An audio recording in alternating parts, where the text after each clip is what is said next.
Companies lose profits because employees are unreliable. That is partially true. Your employees aren't the only problem. Your scheduling system is also responsible. Late starts, no-shows, overtime surprises, double bookings, these don't only happen because people are careless. They also happen because your system lets these issues slip through. Most people randomly schedule their employees on shifts and rely only on their employees for everything to go smooth. But great companies are not just built on good people. They are built on great systems. Your employees come and go, but your system stays with your business. So in this video, with these 10 rules, I am going to help you understand how to build a good scheduling system for your business. Doesn't matter which software you use. You need to make sure that these systems are in place, and they will automatically help you save time and make more profits. So let's begin with Rule 1, shift reminders. Most companies send a reminder a day before the shift. Employee sees it, maybe remembers it, maybe not, and nobody knows until the shift start time, when the client calls asking where the cleaner is. And then the chaos begins. This happens because reminders don't ask for confirmation, they just inform. A reminder should ask for confirmation. When you assign a shift, the cleaner should get a notification showing their shift details, including date, time, and which site they will be going to. Your employees should confirm the shift. And those who don't confirm after repeated reminders, they should be put in a not responding list. This way you don't have to deal with 100% of your employees. You only deal with a small percentage that are not responding. And slowly encourage these 10% employees to follow the system. When silence is caught early, no-shows drop. Not because employees changed, but because the system stopped ignoring them. All right, that's reminders sorted. Now let's move to Rule 2, weekly hours visibility. Most companies find out about overtime at the end of the week, when payroll hits and profits disappear. Why? Because when they assign shifts, they don't see how many hours that cleaner already has worked. So one cleaner gets overloaded while others sit idle. The fix is simple. When you're assigning a shift, total weekly hours should be visible right there, not in a report, not after the fact, right when you're making the decision. If someone already has 35 hours and you're about to give them another 10-hour shift, you should see that immediately. Then you can choose someone else who only has 12 hours. The shift still gets covered, but without the overtime bill. That's how you split work fairly, keep your team happy, and catch overtime before it costs you. Okay, so now your employees are showing up. Hours are balanced. But they're still arriving late. Why? That's Rule 3. Home location matters. A reliable cleaner gets assigned a morning shift. He leaves on time, tries his best, still arrives late. Everyone blames him.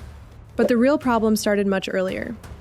He was assigned to a site 45 minutes away. Meanwhile, another cleaner lives just 10 minutes from that site. But she was assigned somewhere much farther. So on paper, the schedule looked fine. But in real life, it was built badly.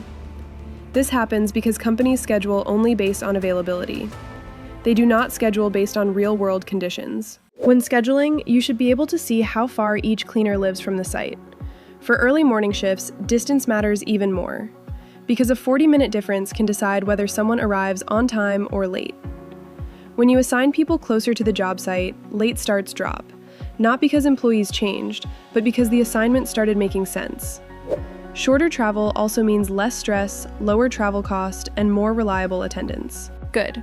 Employees show up. Hours are balanced. They arrive on time. But what if you accidentally assign the same person to 2 places at once? That's the silent killer. Rule 4, conflict protection. A cleaner gets assigned to 2 sites at 9 a.m. He shows up at 1, but the other site has nobody. Client calls asking where's the cleaner, but you had no idea that he was double booked. Why does this happen? Because most systems let you assign the same person twice without any warning. You're busy, you're moving fast, and the system doesn't stop you. The way to prevent this is straightforward. When you're assigning a shift, conflict should show up instantly. Not after you save, not the next day, right there while you're choosing the person. The system should tell you, this person is already assigned somewhere else at this time. Simple, clear, problem solved before it begins. All right, no more double booking. But here's a question.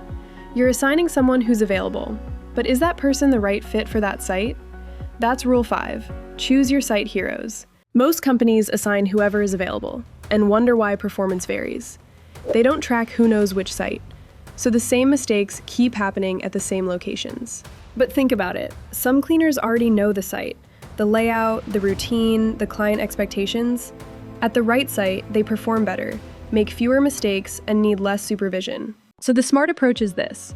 You should be able to mark preferred cleaners for each site, and even ban certain cleaners from specific locations if needed. Maybe one cleaner had issues at a particular site, or maybe one cleaner has a great relationship with a specific client. When you're scheduling, preferred cleaners should show up first. That's how you place people where they already perform best. Performance improves, clients stay happy, and you spend less time managing problems. Now, what if someone calls in sick last minute? You need to fill a shift, fast. But not with just anyone. That's Rule 6, targeted open shifts. You post a shift. The wrong people respond. Now you're filtering through names that don't even qualify. This happens because the shift was visible to everyone, not just the right people. A better way to do this exists. Open shifts should go only to eligible employees, based on their role, location, certifications, or availability. You should be able to set the remaining slots, say only one position available. And you should choose how it gets filled.